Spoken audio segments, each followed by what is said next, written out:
Alors, j'appelle près de moi Julien Borowczyk, si le cours de phonétique qu'il m'a donné m'a permis de le prononcer correctement. Alors, Julien Borowczyk, d'abord, nous allons le remercier par des applaudissements nourris, puisqu'il nous fait le cadeau de renoncer à une commission d'enquête sur le Covid pour pouvoir être parmi nous. Bienvenue, merci, bravo. Voilà.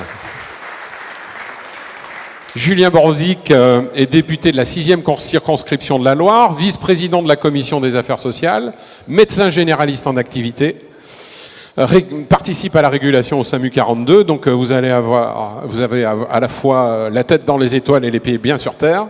Vous discutez des principes et de leur mise en application, vous les testez personnellement. Merci d'avoir bien voulu vous extraire de cette enquête sur le Covid pour être avec nous. Alors, Julien, vous nous accompagnez pour prendre plus conscience de ce qui s'est passé dans le Ségur de la santé, et puis surtout de comment on peut exploiter ça, en tirer leçon pour les suites du Ségur de la santé. Donc en deux mots, le Ségur de la santé, ça vient de quoi? C'est une vaste consultation qui est née d'une nécessité politique et situationnelle, de crise. Ça s'est révélé un risque et une opportunité pour les entreprises de transport sanitaire. Risque que, comme d'habitude, on soit noyé dans le flot et que ça soit un Ségur de l'hôpital, en gros, dans lequel on soit totalement transparent. Puis une petite opportunité de pouvoir pousser des propositions pour être plus intégré dans la chaîne de soins, pour être plus reconnu. En définitive, objectivement, qu'en a-t-il été? Alors je vous propose de démarrer pour vous, ça a été quoi ce Ségur de la santé? Dans un bilan flash, et puis on marchera pas à pas vers que sont devenues les propositions des transporteurs sanitaires, quelle est de votre point de vue la brèche qui s'est ouverte dans laquelle il faudrait que nous nous infiltrions. Je vais d'abord merci beaucoup pour cette invitation et bonjour à toutes et à tous. J'enlève le masque. Bon, vaste sujet, hein, ce que vous venez de présenter en introduction. S'agissant du Ségur de la santé, je crois qu'il faut mesurer que les choses évoluent pas à pas, que la crise du coronavirus, et on y reviendra s'agissant du transport sanitaire, nous a amené à avoir la nécessité d'une réflexion sur le domaine de la santé, et plus particulièrement de l'hospitalisation, avec une nécessité absolue de moyens. Donc voilà, aujourd'hui, où les choses nous ont menés dans un premier temps sur les concrétisations du Ségur actuellement, et c'est vrai qu'elles ont pu parfois quelque part frustrer un certain nombre de professionnels, dont je fais partie en tant que médecin généraliste libéral, en se disant finalement pour l'instant c'est surtout le Ségur de l'hôpital. Alors bon, c'est quand même 8 milliards d'euros sur la table, c'est près de 2 millions de personnes à qui on revalorise le salaire, c'est 4000 lits qu'on réouvre, bon. C'est micro plus près de votre excusez-moi, c'est quand même une avancée importante dans le domaine de la santé en général. Mais très simplement, il est évident, et c'est important qu'on puisse discuter de ça, que on ne peut pas envisager de s'arrêter là. Pourquoi ? D'abord parce que c'est pas la volonté, et ensuite parce que mettre de l'argent dans l'hôpital, c'est un fait, mais si vous ne voulez pas remettre la même somme dans 5 ou 10 ans, il faut impérativement qu'on soit capable de réformer un système. Et ce système, c'est pas uniquement l'hôpital, c'est la ville, c'est le lien ville-hôpital, et quand je dis la ville et l'hôpital, c'est tous les acteurs. Donc il faut que toutes ces propositions-là, qui ont été faites, elles soient entendues, elles soient appliquées pour celles qui sont dans une volonté d'aller de l'avant, de se réinventer, de se réformer et d'être plus efficient. Je crois que la question elle est là, avec toujours l'arrière-pensée, et on y reviendra très probablement, l'arrière-pensée de la qualité de soins et la qualité de prise en charge du patient, dans une volonté aussi d'éviter toute déshumanisation de la prise en charge, et on l'a vu dans cette crise du coronavirus. Mais très rapidement, c'est vrai que la prise de conscience vis-à-vis du transport sanitaire, le transport sanitaire, je le connais en tant que médecin généraliste, je le connais peut-être encore plus en tant que médecin régulateur, puisque je ne fais que des nuits de régulation, donc inéluctablement la problématique du transport sanitaire est évidemment omniprésente. Mais je l'ai vécu encore plus pendant la crise du coronavirus, parce que, enfin pendant le confinement en particulier, parce que évidemment j'ai repris plus que jamais j'ai endossé encore plus que jamais la blouse blanche, comme on dit.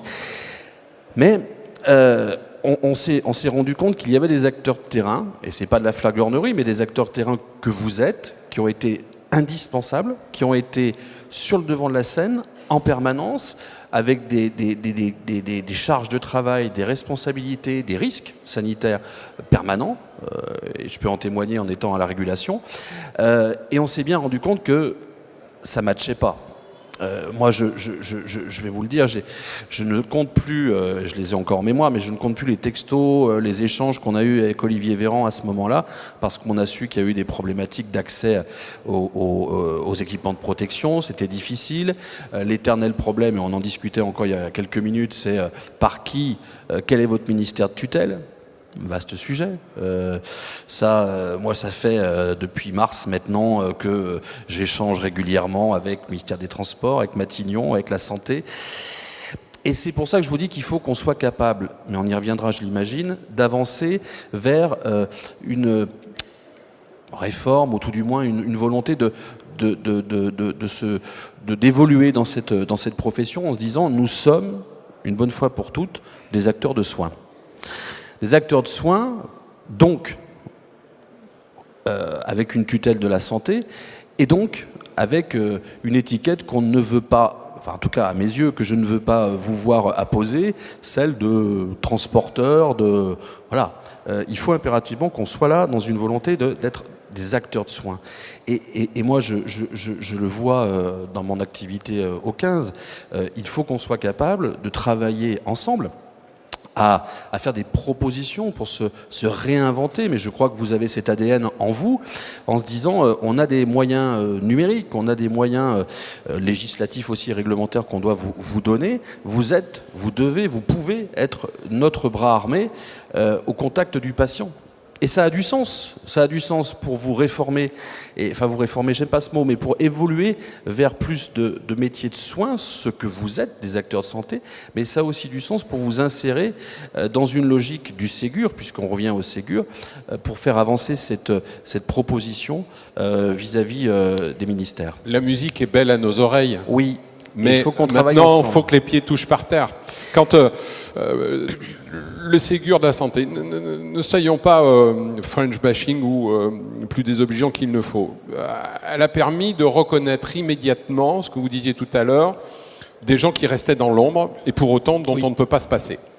Ça a été une certaine catégorie de soignants, ça a été nos caissières, ça a été nos livreurs, ce sont marginalement les transporteurs sanitaires. Mais les transporteurs sanitaires, dans ce Ségur-là, ils sont passés devant la glace. Ils n'ont pas été entendus. Ils ont poussé 5 propositions et c'est une 6e qui a été retenue. C'est pas plus grave que ça, mais on peut pas se contenter de mots en se disant voilà, maintenant vous êtes des acteurs de la chaîne de soins. Il va falloir qu'on le démontre effectivement, que effectivement les transporteurs ne soient plus que des transporteurs, mais vraiment des agents de mobilité, des partenaires du SAMU à tel endroit, des partenaires des infirmiers à l'hôpital à un autre endroit. Comment peut-on passer de l'idée à l'action ? Quels sont les interstices dans lesquels vous voyez, puisque vous êtes aussi vous sur le terrain, les moyens de faire évoluer pas à pas cette effectivité du fait que l'ambulancier devient aujourd'hui un acteur de santé? Alors je suis là pour aussi vous dire, comme je l'ai dit tout à l'heure, il faut qu'on travaille ensemble, mais je suis évidemment élu, donc quelque part un peu roublard, vous allez me dire, mais il faut qu'on soit capable de se dire, et vous l'avez dit, dans quel interstice on peut rentrer. Moi, je cite l'exemple des pharmaciens.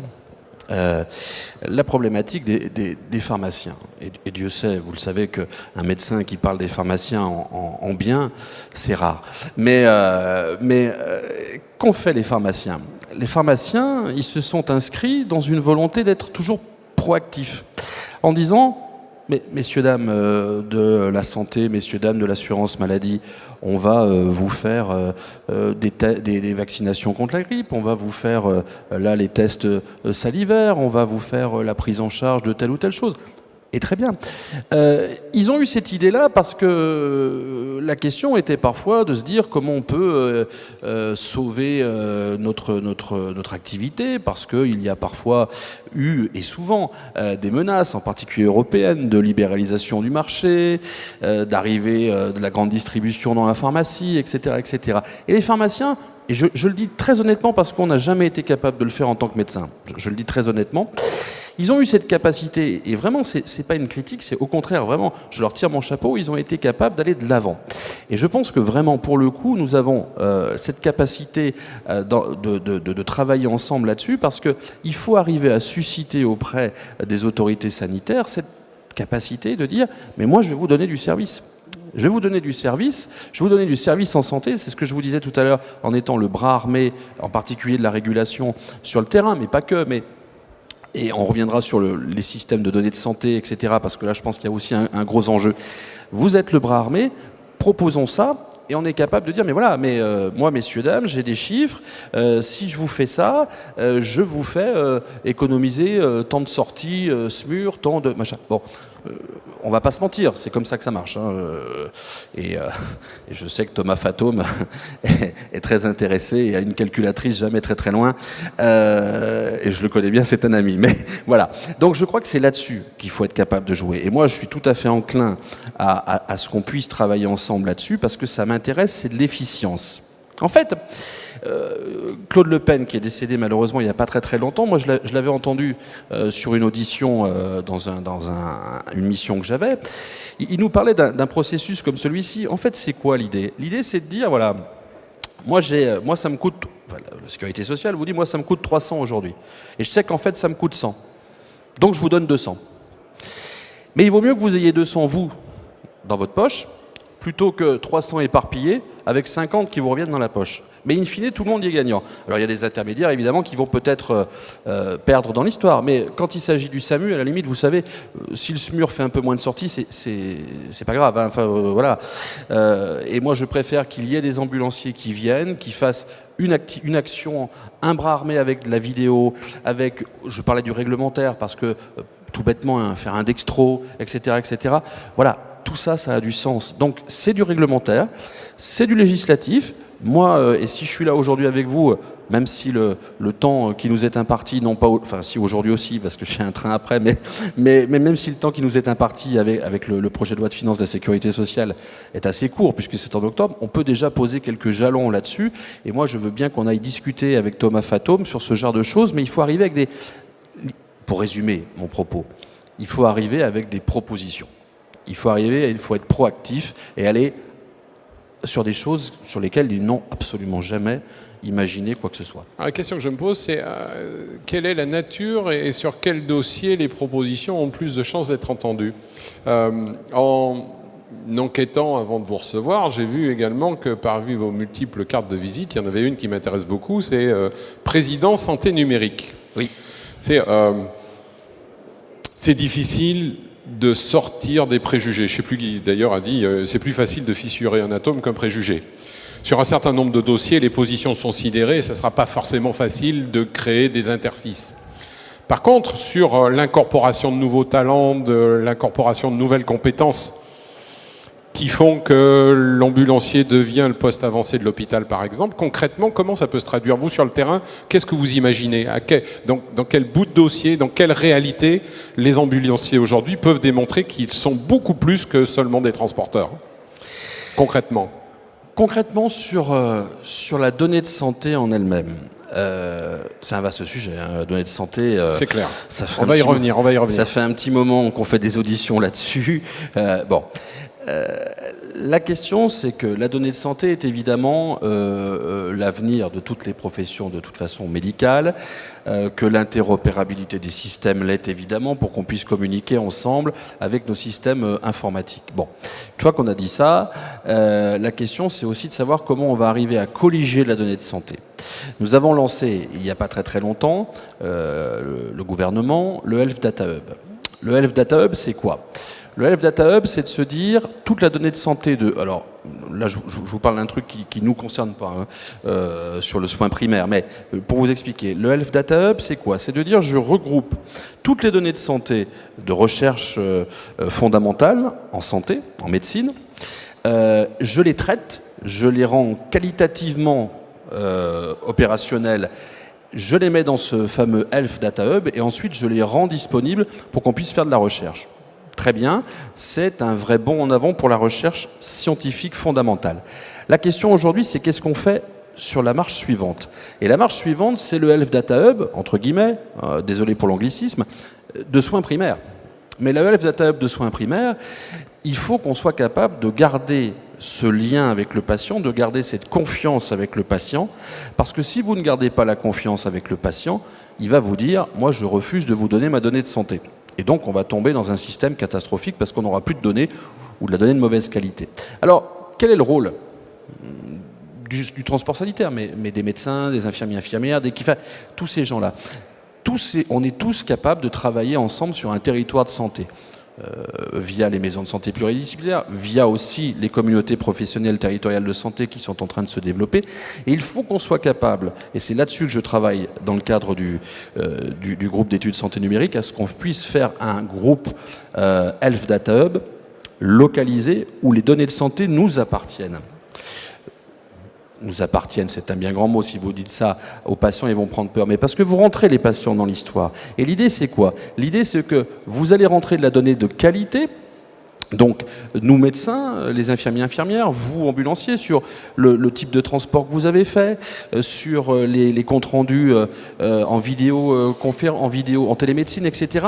Toutes ces données-là, vous allez les rentrer et on va pouvoir se les approprier, nous, dans ce Health Data Hub local, pour pouvoir les réutiliser en retour.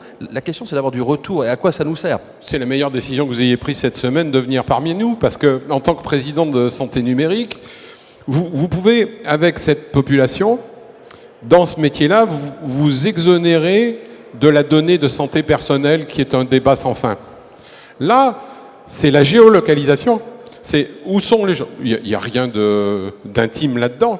Il y a un pilote à faire pour vous dans le Health Data Hub, centré sur le partage de la géolocalisation, du positionnement de la personne, du patient dans toute la chaîne de soins, qui est au plus loin des débats éthiques et qui nous rapprochera de ce que vont suggérer un jour ou l'autre, ce que j'appelle les plateformes de santé numérique.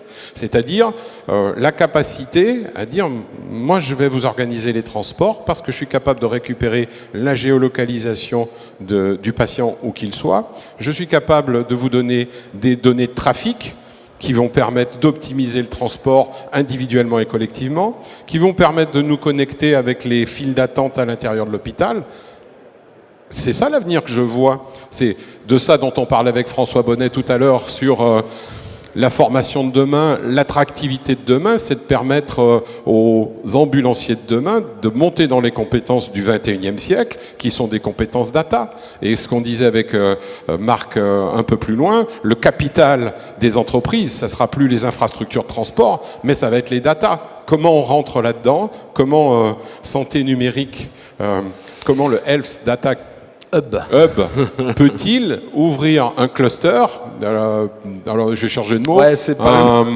un foyer, voilà, un foyer, un foyer d'expérimentation sur la mutualisation de toutes les données centralisées pour optimiser le parcours de mobilité à l'intérieur de la chaîne de soins. Ça, c'est leur job, ça, c'est leur valeur ajoutée. Il faut qu'on le fasse ensemble. Alors, tout à fait.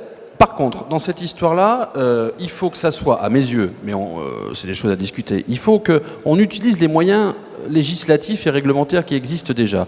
Ce sont les CPTS, les communautés professionnelles territoriales de santé, parce qu'elles ont un sens territorial, elles existent légitimement et réglementairement.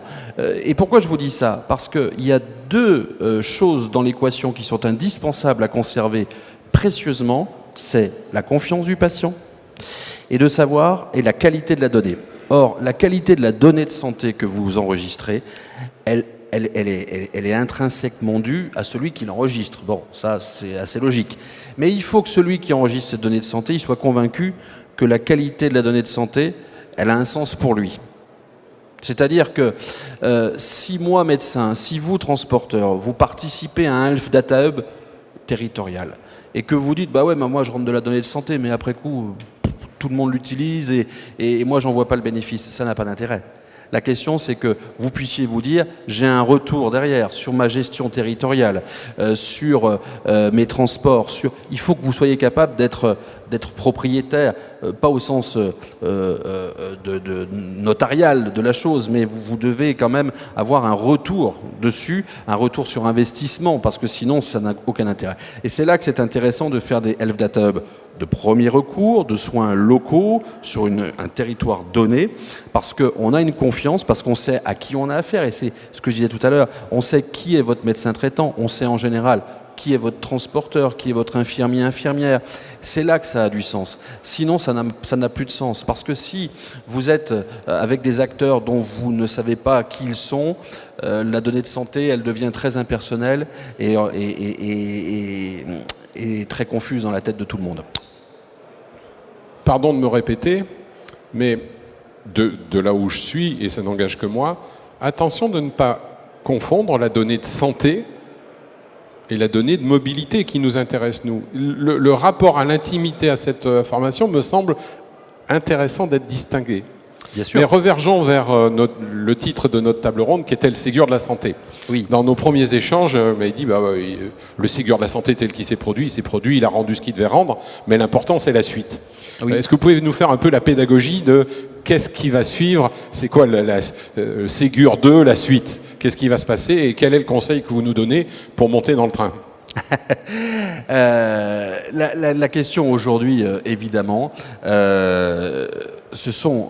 alors, bon, on va pas se mentir, il faut dire les choses telles qu'elles sont. On a eu un Ségur de l'hôpital dans un premier temps parce qu'il y avait une véritable urgence. Je ne nie pas qu'il y avait... Il y a des urgences partout, mais il y avait une... Voilà. Et que là, aujourd'hui, pour avoir rencontré Olivier Véran avant-hier, c'est vrai que vous aurez pu suivre que ces temps-ci, il a 2-3 petits trucs sur le gaz, comme on dit. Mais la question, c'est que évidemment, le Ségur continue et le Ségur doit évoluer. Mais il va évoluer inéluctablement déjà par les projets de loi de finances de la sécurité sociale et il doit évoluer, à mon avis, et c'est une proposition que j'ai faite à Olivier Véran, par une mission ministérielle sur la médecine de ville et son interaction avec la médecine hospitalière parce que, je le répète, moi je suis intimement convaincu que si on met 8, 10, 12 20 milliards, puisqu'à la reprise de dette des hôpitaux aujourd'hui, on remettra la même chose dans 10 ans ou dans 20 ans si on ne fait pas des choses pour l'efficience. Et l'efficience, ça ne veut pas dire forcément être moins payé, ça veut dire être mieux payé, mais parce qu'on travaille sur de la qualité. Donc ça rejoint ce que je disais tout à l'heure sur la qualité de soins que vous pouvez apporter, vous, comme transporteur sanitaire. Donc, ce Ségur de la santé va se poursuivre, mais le conseil que je vous donne, évidemment, c'est qu'on puisse alors travailler ensemble, parce que je suis là, mais il n'y a pas que moi à l'Assemblée nationale, vous avez d'autres relais, mais il faut, je me répète, être proactif et faire de la proposition en étant... Et en plus, ce qui est important aujourd'hui, c'est que vous êtes toutes la représentation ici du transport sanitaire est là, et c'est vraiment important que vous entendiez ce message. Il faut que vous soyez soudés, unis sur des propositions innovantes pour dire, voilà, on est capable de vous faire ci, ça, ça et ça. Aujourd'hui, on est particulièrement dans la délégation de tâches. N'oublions pas qu'il y a de moins en moins de professionnels de santé, que nous avons de la désertification médicale, que vous êtes des acteurs de terrain au plus proche des patients. Vous êtes souvent les premiers à arriver et les seuls qu'on peut appeler. Et donc, cette qualité-là, vous ne pouvez pas vous imaginer comment il faut la faire fructifier. Vous savez, je prends un parallèle. La Poste est une entreprise qui a su se métamorphoser comme ça. La Poste, elle a vu le courrier diminuer. Et la Poste, c'est le seul acteur qui est 6 jours sur 7 sur tous les territoires en France. Et c'est là qu'ils se sont dit, mais attendez, on va faire du soin, enfin pas du soin à la personne, mais la présence à la personne, on va livrer des médicaments, etc., etc. Ils ont su se réinventer. Vous avez une base qui est formidable, vous êtes sur tous les territoires tout le temps. Il faut savoir aller de l'avant en se disant, je peux apporter du soin, de la qualité de soin, parce que c'est votre ADN. Vous n'êtes pas juste des transporteurs, vous êtes des soignants avant tout. Donc cette qualité de soin, cette qualité de prise en charge, et je me répète, cette humanité, parce qu'on connaît son transporteur sanitaire, il faut l'apporter. Il faut la faire fructifier, et c'est là-dessus que moi je suis d'accord pour qu'on travaille ensemble, parce qu'on a des choses formidables à proposer, j'en suis convaincu. Voilà une invitation d'un parlementaire et pas n'importe lequel à destination de nos métiers, de nos fédérations. Est-ce que Dominique et Thierry peuvent nous rejoindre sur scène pour nous faire part de leurs réactions, hein? Qu'est-ce qui, dans nos échanges avec Julien Borovitz, vous a particulièrement attiré votre oreille et votre attention? Qui veut commencer? Dominique, Thierry? Thierry. Avant de parler de Julien, juste un point que tu as évoqué, Bruno, en disant sur le Ségur de l'hôpital, vous êtes passé devant la glace. Non, Bruno, on n'est pas passé devant la glace. Car notre objectif n'était pas d'être dans l'intérieur de la Ségur, le Ségur de l'hôpital, parce que nous savions précisément qu'il n'y aurait pas de place. Notre stratégie commune était de jeter nos idées et de se servir de ce mégaphone pour le après. Et notre stratégie, elle est bien là. Surtout que dans les piliers qui étaient évoqués, il y avait le parcours professionnel. Et Dominique et moi, nous sommes très, très, très attachés au parcours professionnel, qui part de l'apprentissage. On a fait des propositions fortes là-dessus, notamment d'inclure le permis de conduire comme un module de notre DEA, de façon à capter des jeunes aujourd'hui et de donner cette vrai parcours, cette véritable vision du parcours professionnel. Mais aussi d'être, puisque vous l'avez dit à plusieurs reprises, Julien, c'est l'approche de soignant. Mais peut-être qu'aujourd'hui, la profession, si on arrive à pousser cette voie d'apprentissage, on peut être l'accès de la deuxième chance pour entrer dans le monde de la santé. Les passerelles existent déjà, à nous de les cultiver, de les construire. Un point, et c'est une réaction par rapport à ce que Julien a exprimé, sur la digitalisation. Effectivement, il y a le problème de confiance. Aujourd'hui, le médecin traitant est attaché aussi à son ambulancier, le patient est attaché à son ambulancier, le service est attaché à son ambulancier. Et là, il verrait d'un très mauvais œil que demain, le métier d'ambulancier, qui est un métier à forte valeur ajoutée, soit simplement un seul tractionnaire. Je loue un véhicule pour quelque chose. Ça ne passera pas. Vous avez aussi exprimé, Julien, la confiance qu'il y a entre nous. Et cette confiance, est-ce qu'il y a la place à une tierce personne d'intermédiation? Je le crois moins. Par contre, effectivement, il faut que nous prenions à notre compte cet axe de digitalisation, de la data pour cette construction. Et je vous rejoins, ça sera ma conclusion pour laisser après Dominique sur son sens. Les CPTS, c'est une véritable opportunité pour mailler le territoire et avoir cette proximité au quotidien.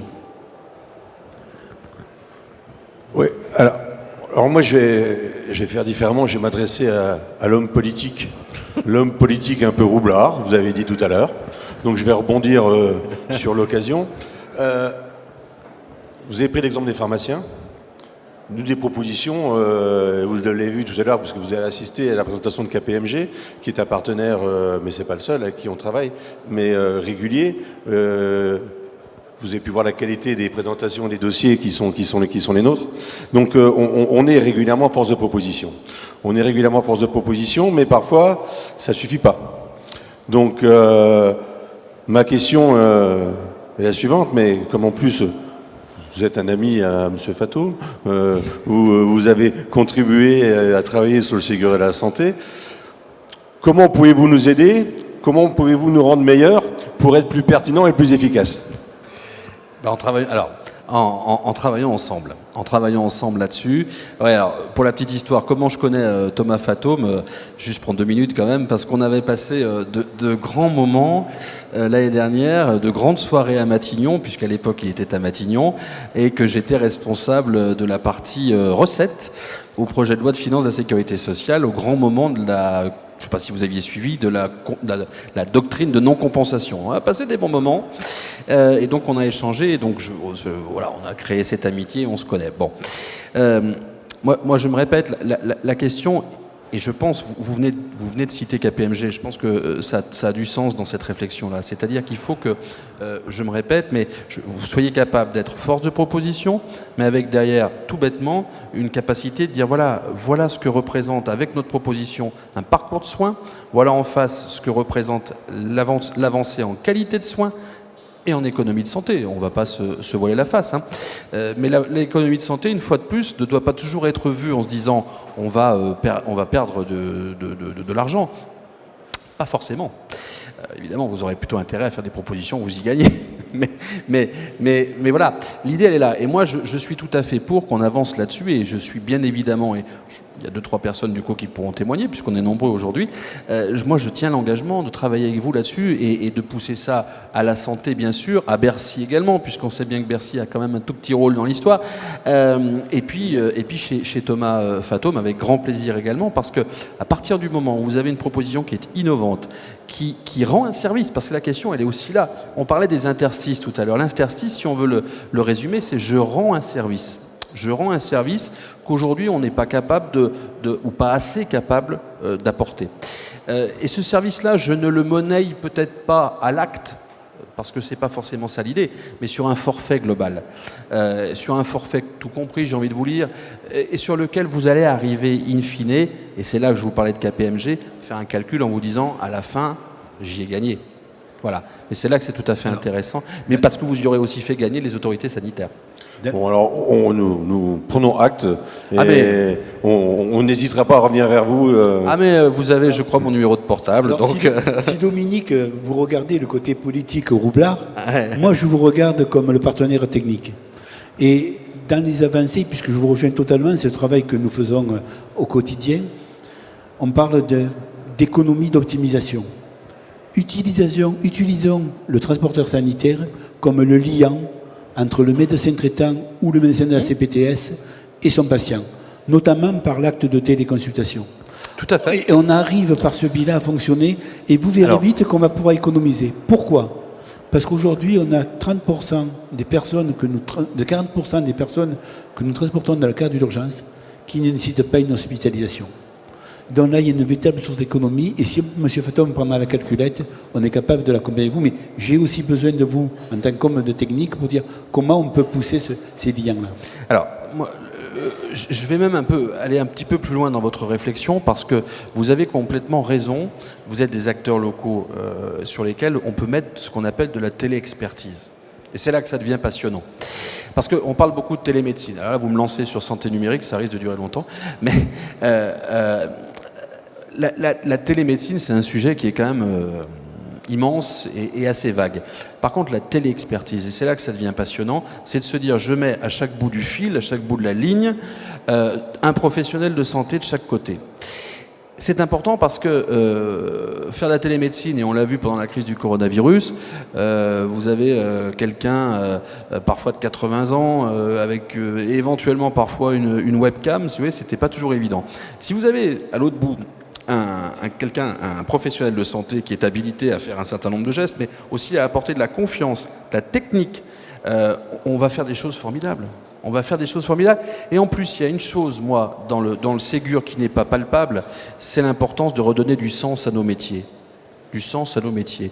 Quand je dis du sens, ça veut dire que vous, pour retrouver du sens, il faut que vous soyez autre chose qu'un transporteur. Moi, quand je suis médecin, il faut que je fasse autre chose que de remplir des dossiers MDPH. Je vous la fais courte, mais c'est exactement ça, etc., etc. Et retrouver du sens, c'est ça. Moi, je vous prends un exemple que j'essaie de pousser, et là, pour le coup, c'est particulièrement médical, mais c'est pour vous faire toucher du doigt là où on peut aller avec la télémédecine. Moi, quand j'envoie des gens chez le cardiologue, 80% du temps ou 90% du temps, j'ai toujours le même compte rendu. J'ai vu monsieur machin, un électrocardiogramme, un coup d'œil en échographie, c'est toujours la phrase, un coup d'œil, il va bien, je te le renvoie. Crac. Par contre, quand j'appelle, parce que le mec, ça le sert un peu, là on me dit c'est dans 3 mois. 3 mois, ça fait beaucoup. Par contre, si moi vous me dites, demain, Borovzik, je te permets de faire le CG, bon ça on le sait le faire, l'écho-cœur, maintenant on a des sons d'écho qui passent sur le portable, tu l'envoies au cardiologue parce qu'on a fait un système, vous êtes rémunéré, et le problème il est là, c'est pour l'instant on n'est pas assez rémunéré aussi, et le cardiologue, c'est 80% de gens qui voient pour de la routine, la plupart du temps il ne va pas les voir, il sera quand même un peu rémunéré. Pour le coup, ça lui fera un peu moins de routine, mais par contre, il verra des cas intéressants. Moi, j'aurais valorisé mon activité parce que j'aurais un peu l'impression d'être plus médecin. Lui, il verra des cas plus intéressants. Puis surtout, au milieu, vous aurez un patient qui aura peut-être éviter de faire des transports sanitaires, ça je suis désolé, mais qui pour le coup aura eu une meilleure prise en charge. Vous aurez finalement fait faire des économies à la sécurité sociale sur le parcours global, mais sur un parcours plus intéressant, plus complet, de meilleure qualité. Et c'est exactement la même chose sur votre parcours, c'est-à-dire que peut-être dans mon histoire vous avez moins de transports sanitaires, ok, mais avec de la télé-expertise, et moi je suis élu d'un territoire rural, je me répète, vous êtes des acteurs de terrain et sur de la télé-expertise, on peut peut-être se dire, doit-on systématiquement envisager que quand on vient, c'est un transport sanitaire qui suit? C'est ça la question. Le problème, il est là. C'est-à-dire qu'on se dit, c'est forcément derrière, on réfléchit toujours en termes de vous êtes de toute façon, à un moment ou à un autre, de toute façon, celui qui transporte.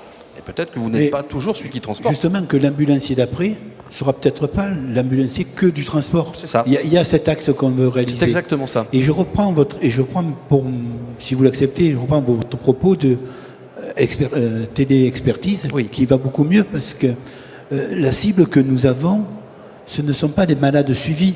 Pour cela, l'infirmière le suit, le médecin le fait. Par contre, ce qu'on a appelé avec Dominique le primo-intervenant, Tout à fait. c'est là où on a besoin d'expertise. Et c'est là où on a un vrai rôle à jouer pour le faire. Mais je prends le délai et on reviendra ensemble sur ce sujet. Tout à fait. On a besoin, pardon, je termine, mais on a besoin d'associer tous les acteurs de santé. Moi, je suis en train de monter un projet dans les montagnes, les monts du Forêt, pour être exact, où l'idée c'est de se dire on a un médecin qui tourne sur plusieurs communes, qui est suivi le jour d'après par une infirmière de pratique avancée, qui est suivi le jour d'après par un kiné, qu'on a une présence médicale permanente. On n'a pas besoin d'un médecin en permanence, mais on a besoin d'une présence médicale. Et vous avez raison, ça c'est pour du suivi.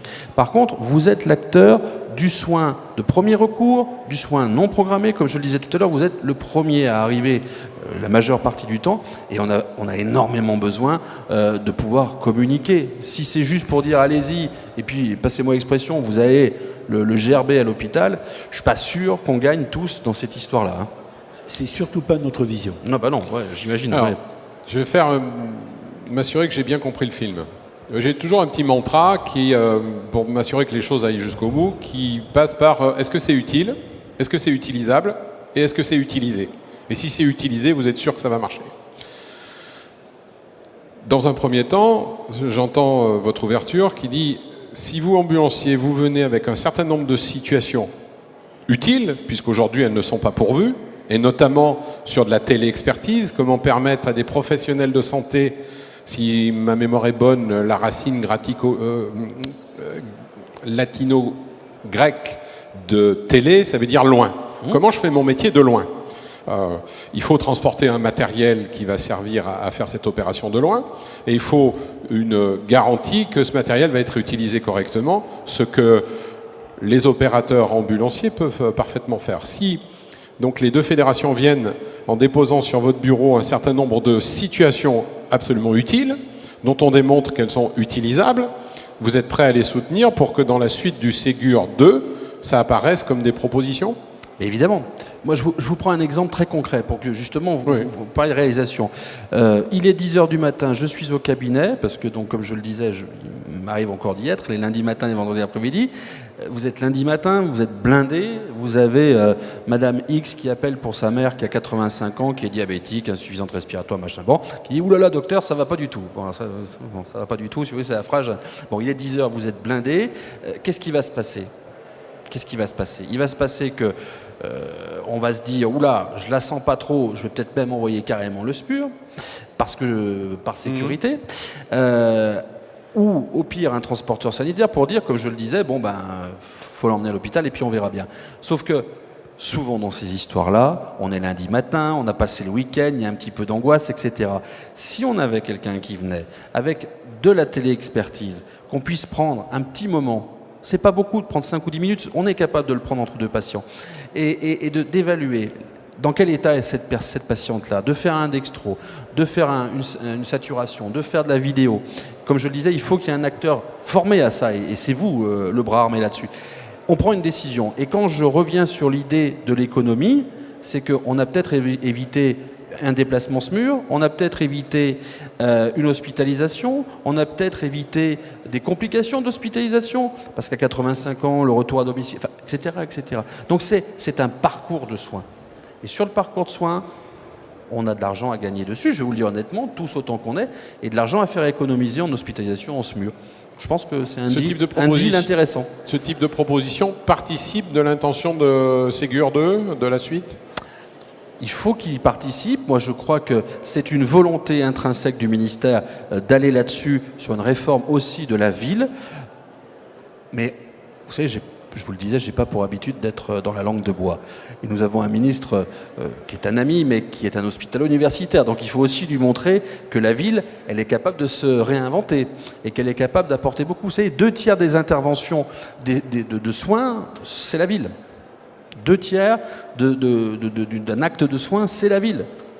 Voilà. Alors évidemment, on ne fait pas des greffes cardiaques, mais 2/3, c'est la ville. Donc c'est important que la ville aussi, elle soit capable de dire, on a quelque chose à vous apporter.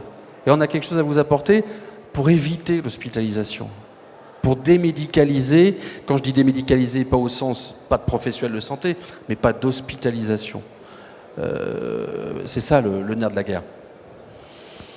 Oui, un sujet que vous avez évoqué, mais qui me semble important de rappeler et qu'il faut porter, c'est qu'effectivement, nous ne sommes pas sur le volume, nous ne sommes Bien pas sûr, sur la qualité. Voilà, on est sur la qualité et on sera beaucoup plus gagnant à pouvoir faire notre travail correctement avec une rémunération adaptée, mais sans chercher à faire gonfler les enveloppes de façon démesurée. Et c'est pas du tout notre volonté. Donc on s'inscrit tout à fait dans ce que vous dites à ce niveau-là. Voilà. Et je crois que c'est un message qui est important à faire passer de façon à ce que ce soit perçu correctement de la part des décideurs. Je suis complètement d'accord là-dessus. Tout à fait. Donc voilà, prêt à travailler avec vous avec grand plaisir, parce qu'il faut qu'on soit capable d'avancer, de se réformer. On a des potentiels formidables, mais il faut arriver à susciter l'intérêt des autorités là-dessus. Et à un moment donné, susciter l'intérêt, ça veut dire aussi parler un petit peu de sous. C'est comme ça, malheureusement, mais c'est la vie. Je vous propose, après ce tour d'horizon est à la fois vaste et concret, puisqu'il y a des pistes extrêmement concrètes, y a-t-il des questions de la salle à ce stade-là? Oui, là-bas. Est-ce qu'on peut porter un micro, monsieur, s'il vous plaît? Oui. 3 minutes, ok. 3 minutes, et oui. Merci, encore merci de vous être extrait de... Merci. Oui, non, mais il n'y a pas de souci. Là-bas, au fond. Le chauffeur est là, prêt à partir. Ah d'accord, okay. D'accord. On mettra le gyrophare. Oui, bonjour, merci monsieur le député, c'était très intéressant. Roland Barbantane, je suis le président de Keolis Santé. Si vous voulez parler de téléexpertise, je suis à votre disposition avec l'unité mobile de téléconsultation, on a plein de choses à vous dire. Mais l'objet, c'est pas de faire de la pub, l'objet, c'est de revenir sur le Health Data Lake dont vous avez parlé tout à l'heure. Je pense que c'est très bien, l'avenir, il est dans la digitalisation de la donnée pour être plus efficace, mais très concrètement, à court terme, je pense qu'on a 2 urgences, on a besoin de vous. Pourquoi est-ce qu'on ferait de la télétransmission sur tout ce qui est sanitaire et pas sur le taxi conventionné? Désolé, je sais qu'ici, c'est pas le taxi conventionné, mais on a besoin de la télétransmission parce qu'on passe un temps de fou à faire une facturation qui est démesurément compliquée avec des dizaines de tarifs. Et le deuxième sujet qui est à portée de main, et vous êtes bien placé, c'est les PMT. C'est pas possible de parler data quand 98% de nos prescriptions sont reçues en papier et qu'on paye des agents administratifs à faire la tournée de la ville pour aller de chez médecin en médecin pour récupérer une PMT. Vis-à-vis de l'État, c'est une catastrophe parce que c'est la porte ouverte à la fraude. Et pour nous, c'est ingérable et c'est des coûts de structure. Il faut qu'on ait une décision nationale et institutionnelle sur la digitalisation obligatoire de la PMT. Merci. Alors, moi, je vous suis complètement là-dessus. Ce sont des travaux que j'ai commencé à... Alors, peut-être pas spécifiquement sur le transport, mais de manière plus globale. Ce sont des travaux que j'ai engagés en tant que président du groupe d'études santé numérique parce que, par le biais de la ROSP, du revenu sur objectif de santé publique, ce que touchent les prescripteurs, donc les médecins de ville en particulier, sur des objectifs de santé. C'est-à-dire que le but est de sortir certains objectifs de santé, comme le diabète, je vais vous expliquer pourquoi, parce que franchement, c'est une vaste fumisterie, je vous le dirai après, et d'y mettre de la digitalisation, parce que la digitalisation, vous pouvez la palper, c'est-à-dire combien vous avez fait de bons de transport, combien vous avez fait et combien sont passés en numérique. C'est pareil pour les arrêts de travail, etc. etc. Je reviens sur l'histoire du diabète, pourquoi je veux le sortir, parce que, juste je prends 2 minutes là-dessus, parce que c'est quand même croustillant. Comment on remplit nos critères de patients diabétiques on n'est pas nombreux, on est entre nous, personne ne le répétera. on le remplit au doigt mouillé. Et on a quelqu'un de la Sécu qui vient nous dire oh, vous avez qu'à mettre 95%, comme ça vous aurez vos sous. Et ce qui est intéressant, c'est que ces chiffres sont utilisés par la direction de la sécurité sociale pour créer la politique du diabète. Donc c'est assez formidable quand même. Quand j'ai demandé ça à la DSS l'année dernière au PLFSS, ils étaient un petit peu perturbés par ma réflexion. Je dis, je vous signale que vous êtes sur des chiffres totalement faux, mais c'est pas grave. Donc par contre là sur du digital, évidemment on a un rétrocontrôle, évidemment qu'on peut vérifier. Donc il faut qu'on le fasse. Il faut qu'on le fasse cette digitalisation. Et je suis aussi en travail avec la FEMA, donc la Fédération des éditeurs de logiciels médicaux. Parce qu'il faut qu'on soit capable aussi d'apporter les solutions techniques. Eux, ils sont prêts à le faire, mais il faut, par le cadre législatif, qu'on soit capable de leur donner un point de chute et un horizon pour qu'ils arrivent à adapter les logiciels. Donc c'est à nous, la balle est dans notre camp, allons-y, mais moi je l'entends, et là-dessus, ce sont des choses que je compte porter au projet de loi de finances de la sécurité sociale. Je suis tout à fait d'accord avec vous là-dessus, il faut qu'on avance. Je crois qu'on peut vous applaudir et vous remercier. Merci à vous, merci. Merci.